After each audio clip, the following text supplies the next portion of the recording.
videos, everything. 308 average. So, in my last video I made an assumption that lactate measurements suggested that I could go as quickly as 3:55 pace at Barcelona Marathon, and in the end I went at exactly 3:55 average pace and slight negative split at the Barcelona Marathon, which is super cool, and I'm extremely happy. I have never been a professional athlete in any sports, and I never did huge mileage, and my approach was always to do as little as possible, but with the science in there. So I had always been saying that do not torture yourself in your training. And by the way, the link to my Strava is in the description, so you can check how I trained for the marathon. And in fact, since the last Valencia marathon, it was only three months and a week, and so I knew that I'm in the best shape at the Valencia marathon. So I actually tried to see if I can push this further, so if I can still improve the results at the age of 46. So I'm 46 now, and as I was saying, last Valencia I had the best fitness. I had the best fitness, so I was only 4 seconds shy of my personal best in the marathon. During these 3 months I only did 3 or 4 long runs, so I think I only did 3, but again I will post the comments over here. And my average weekly mileage was close to 80 kilometers, so not much, maybe even less than 80. And so I never did any hill training, so absolutely zero hill training sessions, and I only had 3 or 4 long runs, that's it. Most of the quality sessions were the threshold sessions, so I'm using lactate meter in my training to adjust the intensity to be at very close to 2.3, 3.0 millimoles, and at that intensity were most of my quality sessions. My favorite quality session was like 5 times 10 minutes with either 3-4 minutes or 1 minute of recovery. And during these quality sessions I never went faster than 4:00 or 4:05 pace. Most of my quality training sessions were slower than my marathon pace. The thing is that many amateurs, they look at some other training sessions from either elites or very fast amateurs, like someone who is doing 2:20 at the marathon, and they copy their training sessions. They do lots of long runs, lots of intensity, lots of speed work. And the thing is that for us who are slightly slower, this is way too much. You don't need all of this. Basically, the most important is to find out your weak spot. And I was always assuming that threshold is actually my strong point, because come on, I was running all my life for 30 years, and although the volume was very modest, like 15-20 kilometers a week, but over the last few years I had built it up towards 70-80 kilometers a week, and I was thinking like, oh come on, but threshold cannot be my weak point. It cannot be, because I did so many speed sessions and so many threshold sessions, so that it's not realistic that threshold is my weak point. I was always considering that actually long runs and the speed, the pure speed, are my weakest points. But actually it's not the case, and it's not the case. And earlier on I was investing a lot in the speed work, so I was doing like 300, 400 meters, 500 meters intensity repeats, and all of that only overloaded me. And I will also post a link to one of the videos where I was going to get a sub 1:19 half marathon. So up until now I have only 4 marathons of 1:19 and something. So I was trying to get under 1:19, and my approach, my thinking was that I should do lots of speed work, which is higher than my goal half marathon pace. And that was a huge mistake. That only overloaded me. And the marathon in Malaga, where I actually wanted to go sub 1:19, was a big fail, just because the load was too much. And although the figures, the total training load and cumulative training stress in Training Peaks and other platforms suggested that all is looking fine, but the thing is that it was not fine just because I was constantly redlining and my lactate was not measured at that time. And now I know that most of my quality sessions were actually at lactate levels of 10 and above. So there was no way that I could improve. It was just blind training, which was carried out on the wrong assumptions. And so only when I took the lactate meter and I started using the lactate meter regularly in my training, I noticed one very peculiar thing, that actually it was the threshold which was my weak point, just because my lactate profile was reading high. At every pace it was quite high. So my half marathon pace is 5.0 of lactate, and my 10k pace is 10.0. So it's assumed that your LT1 is at 2.0 millimoles and LT2 is 4.0 millimoles, and if you're a well-trained athlete, then obviously these values are lower. So you may have your LT2 or anaerobic threshold at 3 millimoles. And so my assumption was that, probably because I am a well-trained amateur, so obviously my lactate sits below 4.0, maybe at 3.5. And it was a bit of a surprise when I realized that actually, in fact, my lactate is 5.0 at my anaerobic threshold, LT2. 5.0, even 5.5. And it's not uncommon to see these values for amateurs. It's not even uncommon to see 6 to 7 millimoles for some of the individuals who may sustain these efforts for 1 hour. So there are individuals who can run with the 6.5 millimoles for 1 hour.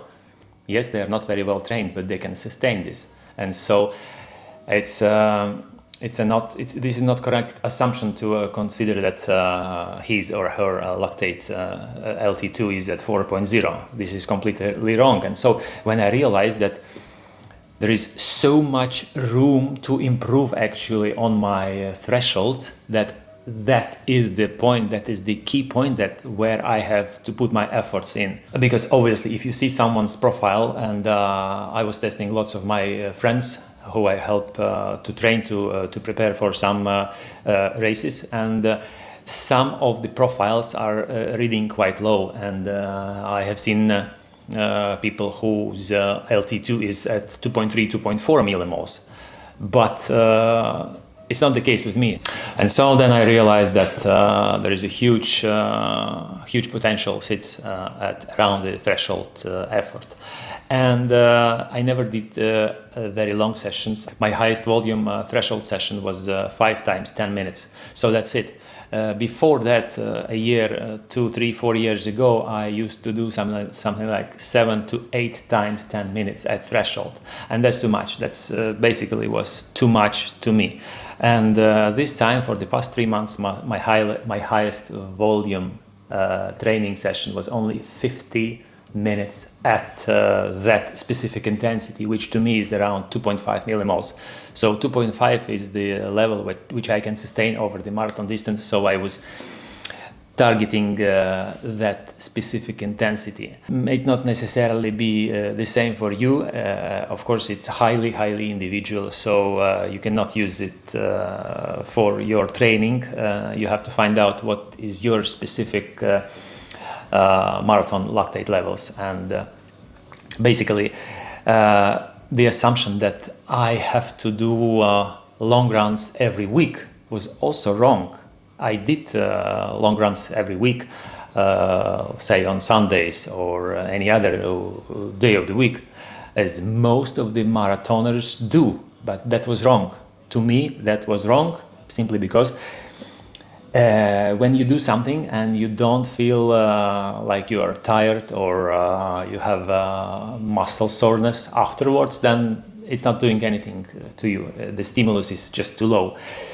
And so basically after completing a 30k run, I was feeling almost normal. So there was no great fatigue, and say my HRV heart rate variability was recovering very quickly within 2-4 hours after the training, and I used Elite HRV to check this and basically to use this and to adjust the intensity sessions. And so then I decided that why should I go out for a long run if it's not so effective to me.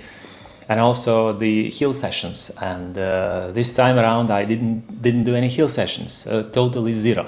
And Barcelona is actually a bit of a hilly course. It's not so flat as Valencia or Berlin. There are some hills, and I was feeling great. I was just feeling amazing during the race. You can also see my last 200 or 400 meters of the marathon, where I could easily pick up the pace and go very quick, and that's another confirmation that I even didn't go all out. Probably there was still something left in the tank, and probably there is still room for improvement based on my current fitness for the next marathon, which is due in 5 weeks in London.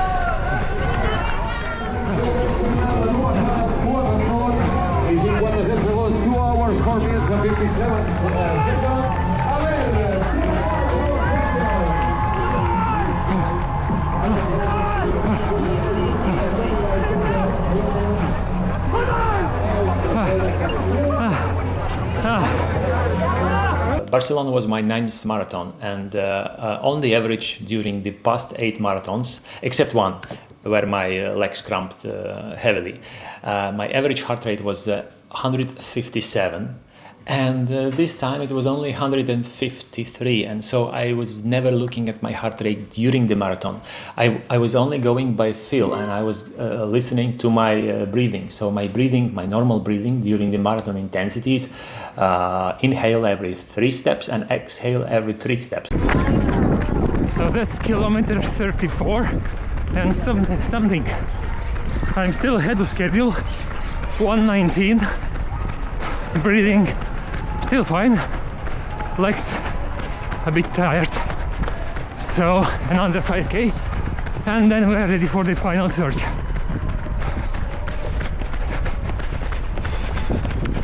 Core body temperature 38.4. So all looks good. So as soon as I am approaching the limit where I would want to breathe more frequently, like 2 and 2, then I know that I need to go back. I need to reduce intensity just a bit, because that is the point to me with my cadence, where I need to actually step back, where I'm already crossing that threshold. And so my natural cadence during the racing is 180, sometimes 179, 182. And for that cadence, the breathing pattern of 3 steps inhale, 3 steps exhale is working just perfectly. So that is a good indicator that I'm in the right intensity for the marathon effort. And if I was looking solely at the heart rate, I would definitely cramp. I would go over the threshold, and I would cramp as heavily as it was in Florence. I was running Florence Marathon in 2022, and my fitness was at roughly about the same level. And I ended up completing the race in 2:52. But at kilometer 30 I started cramping, so I had to reduce and even stop for a while, and then I was able to resume the race, but only because I was looking at heart rate and not really listening to the breathing. And I remember that already by kilometer 20 I needed to breathe more frequently, although my heart rate stayed low, simply because it was a cold race. It was very cold morning, and also now in Barcelona it was very chilly, and so that was obviously one of the reasons that the heart rate was unusually low. And so that's just another indication that you shouldn't look at your heart rate during the race. The most important is to first know your target pace based on the lactate measurements, and second, to listen to your breathing, because as I was saying, the blood and the breathing never lies. So these are two most reliable indicators or markers of how hard you are actually working. So today's Friday, 5 days after the marathon. I feel recovered well, and on Sunday I will have a short local race of something like 5 to 6 kilometers. The intention is not to go all out, but to check where my 5k speed is, and then to continue preparations for the London Marathon. Thanks for watching. See you next time.